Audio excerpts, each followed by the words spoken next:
In 1988, I had the fortunate privilege of having a yechidus with the Rebbe, an audience with the Rebbe. And it wasn't in 770. The Rebbe called me from Australia while he was sitting Shiva, while he was mourning for his wife, for the Rebbetzin. And I saw him in his home, in his study, which was upstairs, which was a great privilege because not many people, except for the secretaries of the Rebbe, ever went up to that part of the house. And he started, I'm not going to go into the whole Yechidus and the whole audience. There was an audience where I didn't open my mouth. I stood there for about 9 minutes and the Rebbe was talking. And I wanted to ask lots of questions, but I was dumbfounded and I didn't ask anything, I just listened. But the first thing he said to me, besides Shalom Aleichem, he said, if 3 days goes by and you haven't seen somebody, you say Shalom Aleichem, and certainly when it's a long period. So he smiled and he said Shalom Aleichem.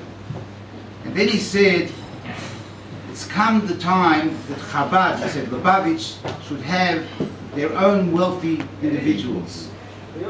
I suppose till then, and we've seen that happen in Chabad, that we've had a Mr. Rohr, we've had Levi Levayev, there's been different individuals that since that time have been extraordinarily wealthy and have been able to contribute to the flourishment of Chabad. So it's very strange for the Rebbe to talk in such a manner. It's come the time that Chabad should have their own wealthy people. And he continued. I'm not going into that. That was to me, and I've had my ups and downs, and I hope that during my lifetime that I won't disappoint the Rebbe in that regard, and that I'll be able to continue contributing to all the Chabad institutions, not only to Chabad, to all types of institutions. I'd like to say, I'd like to get less telephone calls from these individuals.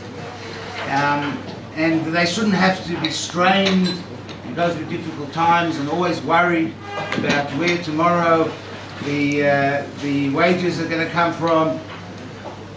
Life should be easier for them. I'd like to say about my dream. My dream was not only to have a yeshiva for students around the world for young men, but also a dream to have young ladies. What I'd like to say is that it's time that Mayanot should have their own virim, their own wealthy people.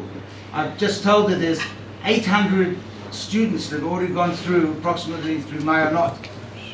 I wouldn't believe that you're such a bunch of losers. They're not 2 or 3, 4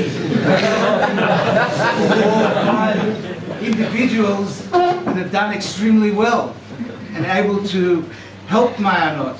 There's nothing greater that you could do after you've taken from Mayanot, and they're happy to give. All the teachers here, I'd like to thank for all the good work that the rabbis do. But you as students of Talmidim have to realize that this institution has to grow. Not only next door building, you have to take the whole street of the Chodov and Gilon. And to be able to do that, it should be a high neses atzmei. You've got to carry yourselves on your own shoulders. You shouldn't have to rely on people outside of Mayanot. So I certainly pray, certainly do that, and wish that you all are successful in your learning, and all those that came to Mayanot in the past. It's like a